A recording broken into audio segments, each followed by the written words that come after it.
And yeah, this is it. You can see it says Ann Emery Hall. We should maybe take a picture. Yeah, it's probably not open, or should we find out?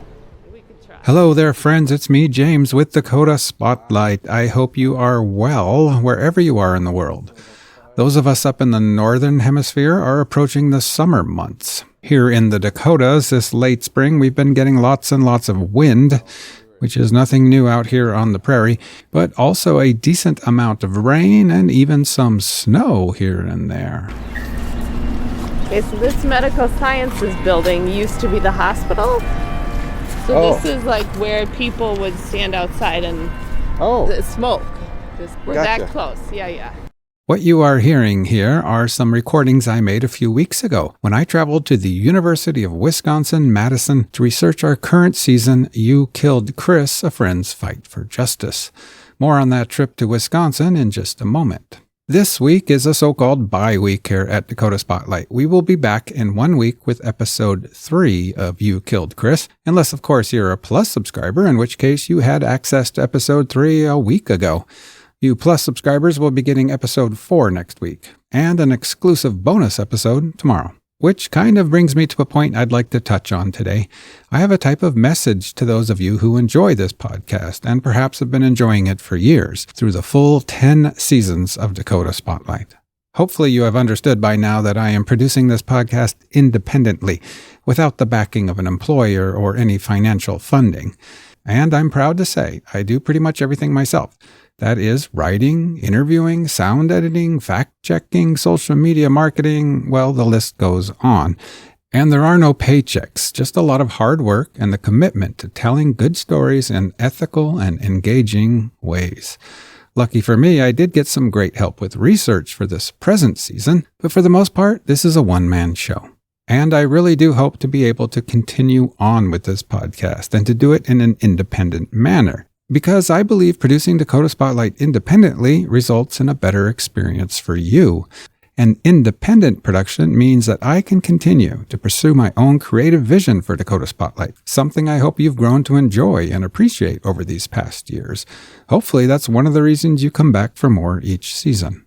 But this independence, it's not just about creative control. It's also about the pursuit of facts and the truth. I created Dakota Spotlight with Season 1, the story of Victor Newberry, for this very reason, to demonstrate that facts and the truth are not just ideas, they are things worth pursuing at all costs, vital ingredients to our success as a democracy. Simply put, I feel an independent production better supports the search for the truth in the best possible way, void of the motivations of outside influencers.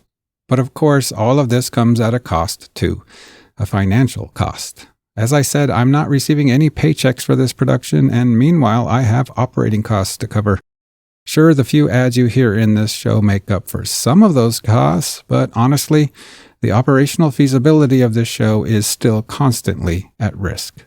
That's why I have the following question for those of you who find yourself returning season after season. Do you feel this show brings you value? In fact, let's quickly remember the seasons to date.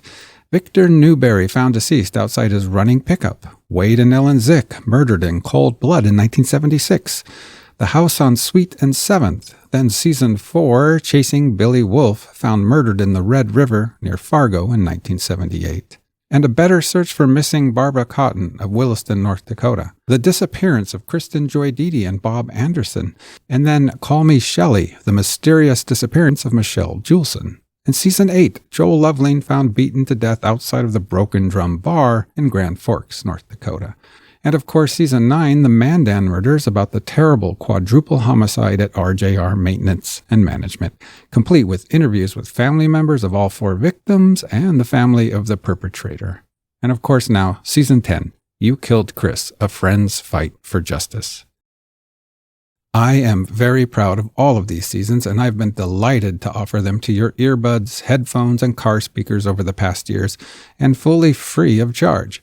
And yes, Dakota Spotlight will always be free to listen to with ads. However, if you like this show, if you feel that my work has brought you value to your days or nights, your drive to work, or while just relaxing in your easy chair, I sure would appreciate it if you would consider supporting the show. You can do that for as little as $5 by becoming a Plus subscriber.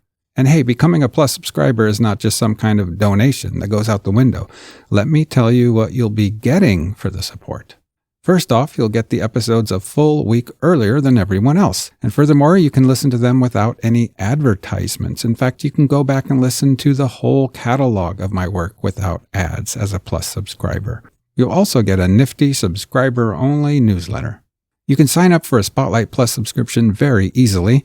If you're on an iPhone, you can sign up right from your Apple Podcast app. Or you can head over to dakotaspotlight.com, where I've clearly laid out 3 tiers of subscriptions, each with its own set of perks, rewards, and other goodies, including access to bonus material like photos and videos. So really, a Plus subscription is a win-win for a fan like you. You'll help contribute to the continued sustainability of the show and get an even better listening experience all at the same time. I would truly love to have you on board this week. In fact, if you sign up today, you'll get an exclusive bonus episode scheduled for tomorrow, May 24th. A behind-the-scenes look at Season 10, my trip to Madison, Wisconsin, and a chat with Mari Zoerb Hansen, who has generously been helping me with research on this season. Okay, I'm going to sign off for now and leave you with a little taste of tomorrow's exclusive bonus episode. Thanks for listening to me today. My message is pretty simple, I suppose, in the end. If you like this show, please support me. I'm wishing you all a great day and here in the United States, a nice long weekend. I'm James Wallner, and I will see you again next time. I mean, it's directly across the street from where what I would say was a smoker's spot. Well, and you could see how easy it would be for someone that worked here to sneak over there. I mean, absolutely. Yeah. On a smoke break or whatever else. Should we walk up those steps? Yes. Yeah, so we gotta not get run over, maybe. Right. Wow, this is kind of surreal being here now after I've got like 10 pages of